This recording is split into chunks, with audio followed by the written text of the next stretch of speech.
Hey guys, welcome back to another video. So today we are going to be doing, well, it's not a video, it's a podcast more like, yes, it's a video podcast, whatever.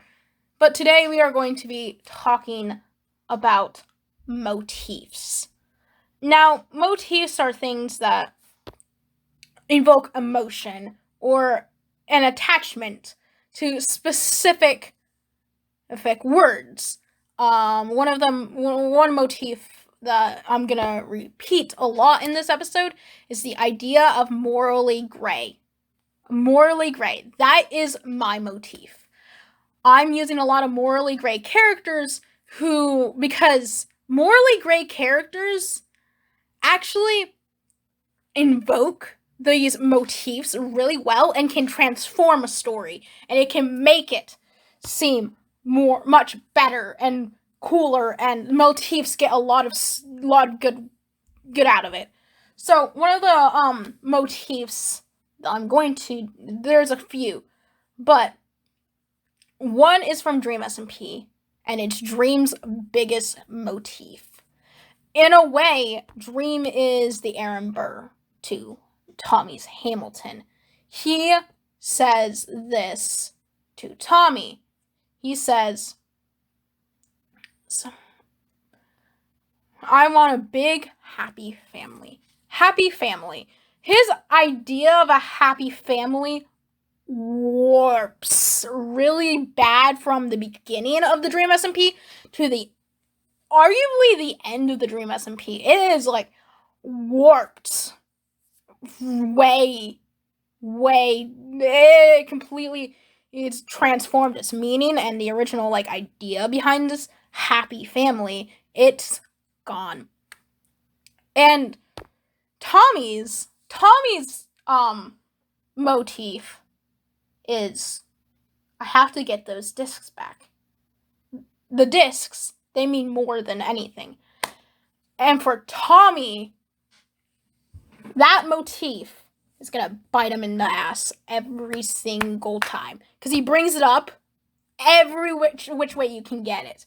He, in his big exile speech before he's exiled by Tubbo, he says to Tubbo, Tubbo says to him, quoting his original idea way back in the beginning of the Dream SMP, like back when L'Manberg was all good and everything was happy, he says it like this. Tommy, the discs mean nothing to me. He literally says the discs mean nothing to him. They mean absolutely nothing. And then later, Tommy brings it back. He's been exiled for a little bit, and he brings it right back. He says, Tubbo, the discs were worth more than you ever were. In a way, he's saying, Tubbo, you now is not the you that I remember. Is not the you I want. I talked about this in a previous podcast episode, Attachments, where I talked about Tommy's attachment to the discs represents his attachment to the past. It's not the discs he's attached to. The discs are objects. They mean nothing to him. It's the memories that are associated with those discs. And I said this in my last podcast. It's the dream idea, basically, the dream idea, or the major goal, where he's where he wants to stay youthful. He wants to have the same youthful brain and thought process he had all those years ago, basically, in Dream SMP terms, even though it's been a few months. It only would be a month or a year. No. For the characters, the way that it's staged and the way that it's set, it almost seems like years and years and years have gone by at this point. It's like we're jumping 50, 20, 30 years into these men's legacy. And Tommy, by the end of the story for me, like my idea for like how old Tommy might be is not the age that Tommy is in the when he's recording it. No, the way that Tommy speaks, he's almost like a war vet. Like he's like, it's almost like he's 30 or like 20. I like to think that he's like roughly like 20 or like 25 at least, the minimum in like character Tommy is by the end of this. Because he talks as if he's been through it, like that Tommy, the actor Tommy in it, the Tom Simons, you know, the guy that like everyone's like, oh god, there he is, Tom Simons, hi, can you sign this? The way he portrays Tommy in it, he portrays Tommy in it like he's 30, 40 years into the future. And like the way that he talks about, oh, the discs were worth more than you were. I'm done, but I also want to act, but I'm also done. That's why he's the Hamilton, is because the way we view Tommy acts as if he's been through it all. He's gone through it. Dream's gone through it. Everyone's gone through it. The same way happens in Hamilton. At the beginning of Hamilton, we are introduced to Aaron Burr, our Dream, and Burr talks is like saying like how in each like section, vaguely in my head, like each section there's like 4 parts to a 2-act play, right? You get the beginning part where we're opening. He's like, he's basically, Burr in a way is a narrator, but also an information dumper. It's like, you get like, it's like if you look up on Google, like, how did Hamilton die? What was Hamilton's family like? You get like 2, maybe 3 synopses. But if you culminate it in a narrative sense, like if you were to string together a few things like Hamilton's father left when he was like 10, his mother died when he was 12, he was 14 writing a trading charter, but 17 when the war began and when a hurricane hit, and then he left.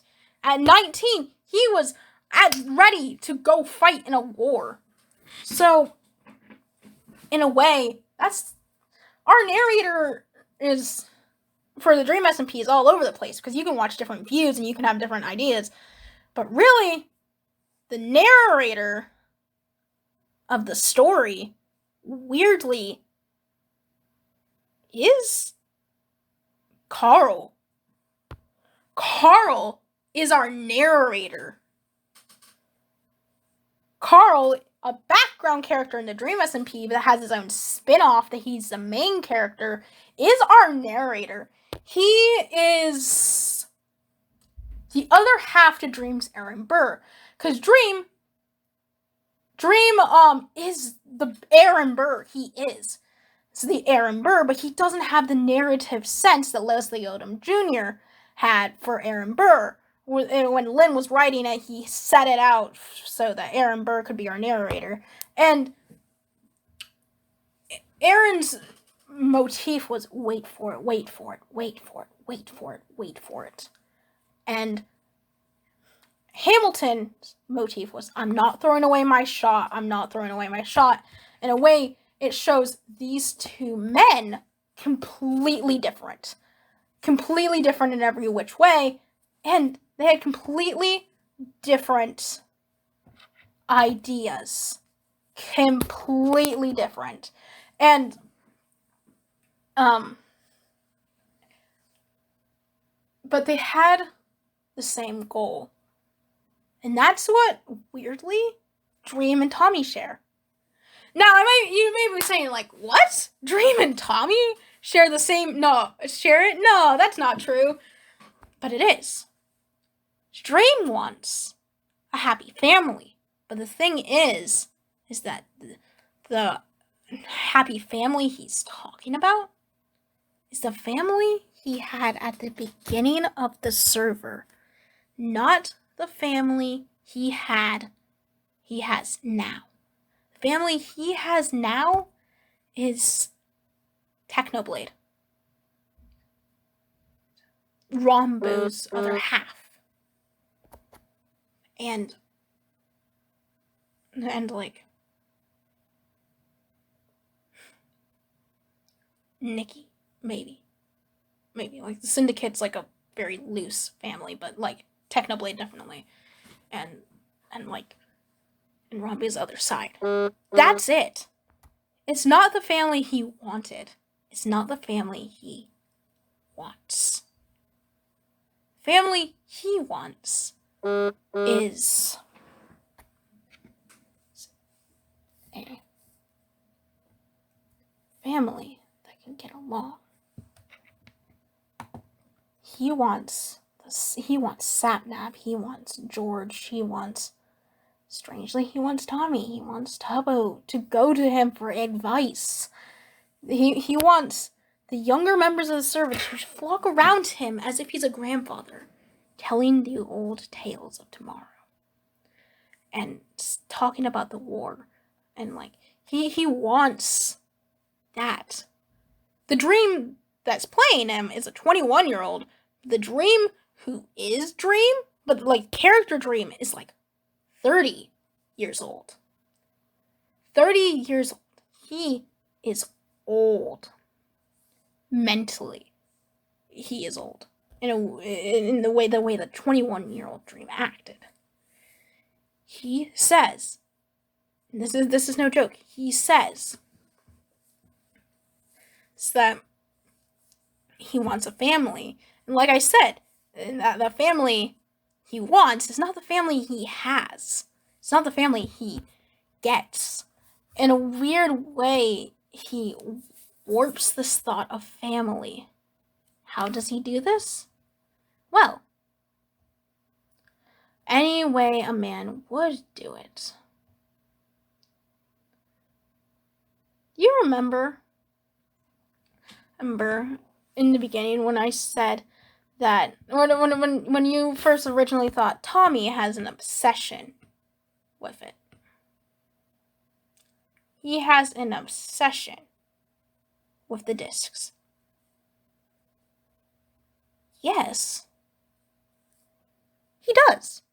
He has an obsession with not the object, but the meaning. Dream has the same thing. Dream has the obsession of family. It starts as the meaning of family. He wants a happy family, but it warps and twists and bends into the desire of family. He doesn't care how he gets it. He doesn't care how he's remembered. He just wants it. That's the key difference between Tommy and Dream. They're very much the same in the fact that they both have goals and they're very high-strung about it and they will butt heads no matter what. But Tommy says the meaning behind an object.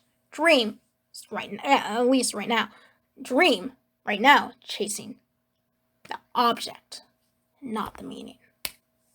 They started out the same. They both wanted the meaning behind it, but it twisted and crisscrossed.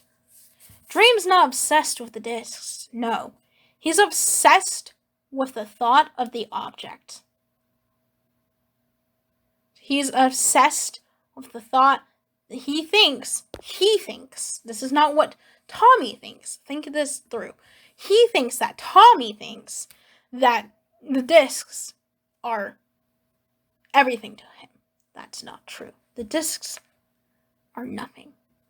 The only thing that's attached is the memories of a youthful childhood. Childhood in which he and Tubbo could run around L'Manberg before L'Manberg even existed. And they could joke and play and have a good time, and Dream was there. He remembers Dream being a good person, but so much of his memory of Dream being a good person is overshadowed.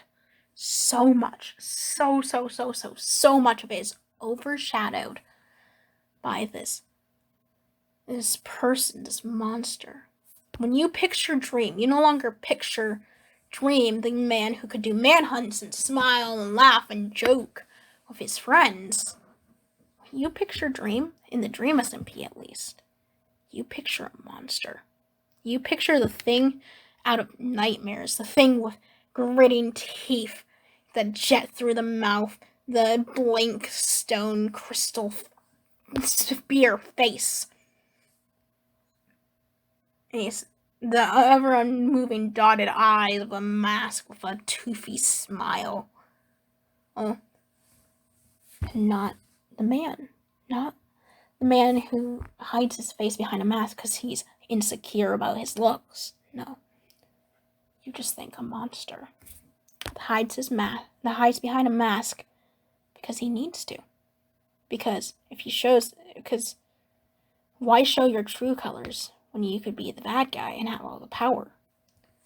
That's the only way Tommy views Dream now. Because his vision, his childlikeness is gone. The only way that he can have his childlike thought process is through those discs. And I know originally this podcast was meant to be for motifs, but I think really it's about theme. It's about chasing, or like the meaning behind something. I don't know. It's about something. It's about not a motif. It's about sentiment. There it is, sentiment, and reasons for sentiment, and how much sentiment can you give? Because both men have a sentiment and a longing for the past, but they have it and they view it in very different ways. Thus, here we are. Thank you so much for watching this and staying through this podcast.